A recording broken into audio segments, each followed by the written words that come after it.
Vous avez décidé, je le disais, que votre police municipale, elle ne contrôle pas le pass sanitaire. Expliquez-nous pourquoi. Écoutez, nous sommes en pleine saison touristique. Je ne crois pas que ce soit le rôle de la police municipale d'aller fliquer les touristes, les habitants de nos territoires et les commerçants. On n'attrape pas particulièrement le Covid à l'extérieur, en tout cas pas plus que sur la plage, qui, elle, ne bénéficie pas de contrôle. Aujourd'hui, nos restaurateurs pâtissent d'une baisse de 30 à 40% de chiffre d'affaires. Ça n'est pas acceptable en l'état. Et donc, je refuse que la police municipale participe à ce flicage généralisé qui ne m'apparaît pas être une mesure de bon sens aujourd'hui. On parle de ce matin de ces villes qui manquent de tests PCR également depuis l'entrée en vigueur du pass. Comment ça se passe chez vous à Fréjus ? Écoutez, dans les pharmacies, les tests sont là. On arrive à tester les gens effectivement.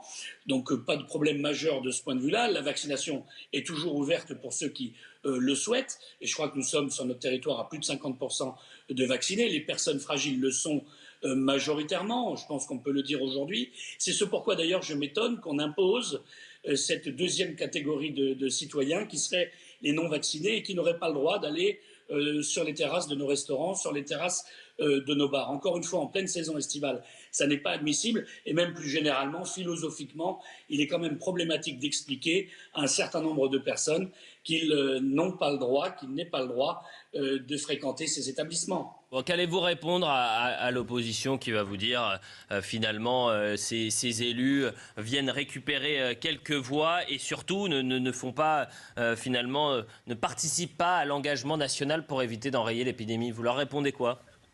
Mais nous sommes en plein dans l'engagement national et lorsque l'État doutait de la pertinence des masques, c'est les communes et les territoires qui sont allés au charbon.